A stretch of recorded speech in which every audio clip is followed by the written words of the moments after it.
కొద్దిగా డ్రగ్స్ మీద బ్రీఫ్ అందరూ వచ్చారా? వచ్చారు. అదే రేవు పార్టీ గురించి నేను వచ్చినాయి అన్ని పేపర్లో కొన్ని నేను కూడా ఉన్నానని నేను అలాగే ఉన్నానని వచ్చింది కదా. నిన్న ఆల్రెడీ నేను ఎక్స్ప్లెయిన్ చేసుకున్నాను, అన్ని పేపర్లో రావడం జరిగింది. కానీ మీరు కూడా కొన్ని ఇన్సిడెంట్లు రాయడం ఎందుకంటే మంచిది, ఎందుకంటే పబ్లిక్ అవేర్నెస్ సొసైటీ బాగుపో నుంచి మీరు అన్ని హైలైట్ చేసి వస్తే ఉన్న యూత్ డెఫినెట్గా దాన్ని చూసి నేర్చుకుంటారు. సో ఒకటి ఏంటంటే నేను మీ ద్వారా నేను అనేది ఏంటంటే ఫేక్ న్యూస్ని మాత్రం ఒక పర్సన్ మీద రాయొద్దు అనేది నేను రిక్వెస్ట్ చేస్తున్నాను. తెలుసుకొని నిజంగా ఉందంటే నిజం రాయండి, లేదంటే లేదంటే కనుక దాన్ని ఎలా వెళ్ళాలి, ఒకవేళ నిజంగా ఇంకా చేసినా ఇంకా రాస్తున్నారు అనుకోండి, అది ఛాలెంజ్తో కోర్టుకు కానీ లేకపోతే నేను కేసు ఫైల్ చేయడం జరుగుతుంది.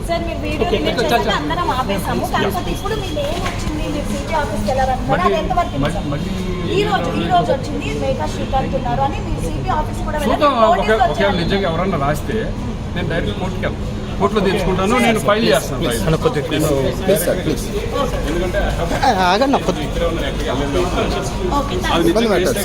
ఏంటని తెలుసు ఎందుకు నోటీస్ వస్తుంది నాకు.